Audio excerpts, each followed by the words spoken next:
Hi friends, మేము చేసే interesting videos మీ మొబైల్లో నోటిఫికేషన్గా రావాలి అంటే మా ఛానల్ని సబ్స్క్రైబ్ చేసుకోండి. అలాగే పక్కనున్న బెల్ ఐకాన్ని క్లిక్ చేయండి.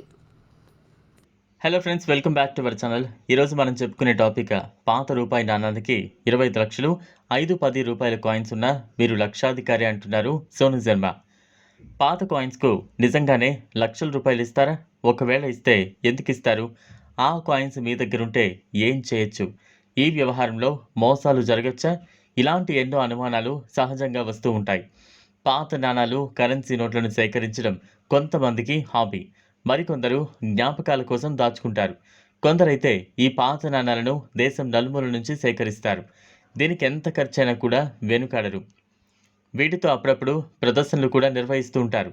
అయితే ప్రస్తుతం వీటికి డిమాండ్ పెరగడంతో కొందరు తమ దగ్గరున్న నాణాలను అమ్మేందుకు ఈ-కామర్స్ వెబ్సైట్లను ఆశ్రయిస్తున్నారు.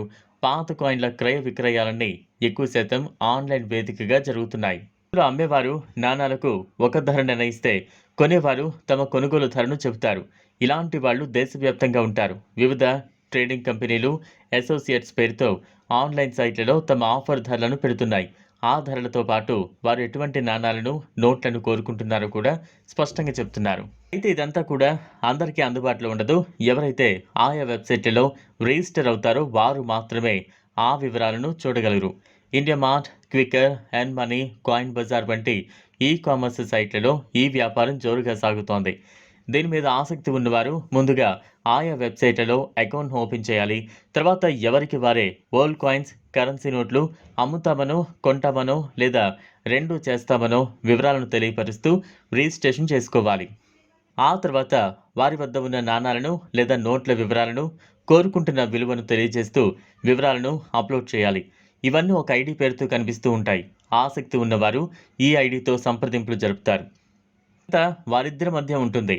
ఈ రోజుల్లో ₹1 ఏమొస్తాయంటే 2 అర్ధ రూపాయలు వస్తాయనేది ఒక జోక్.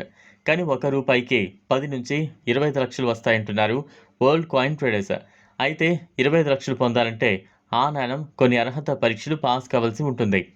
అది సాధారణ నాణం కాకూడదు, పురాతన నాణమై ఉండాలి. ఏవైనా అరుదైన సంఘటనలు జరిగిన సంవత్సరానికి సంబంధించినదైనా అవ్వాలి. ఇదంతా వేలం పద్ధతిలో జరుగుతోంది. ఒక వెబ్సైట్లో 1913లో తయారైన ₹1 నాణం విలువ 25 లక్షలుగా చూపించింది.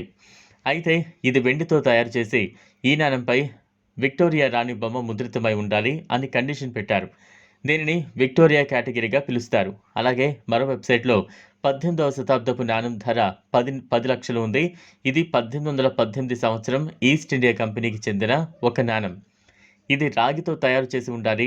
అలాగే దీనిపై హనుమంతుడి చిత్రం కూడా ఉండాలి.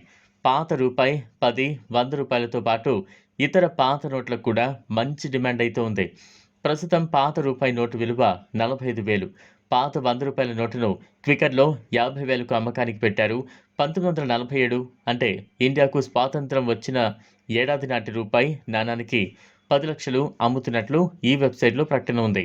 వీటిని జాగ్రత్తగా గమనించి విక్రయాలు మొదలుపెట్టండి. ఈ వీడియో కనుక మీకు నచ్చినట్లయితే లైక్ చేయండి, షేర్ చేయండి, ఛానల్ను సబ్స్క్రైబ్ చేసుకోండి. Thanks for watching.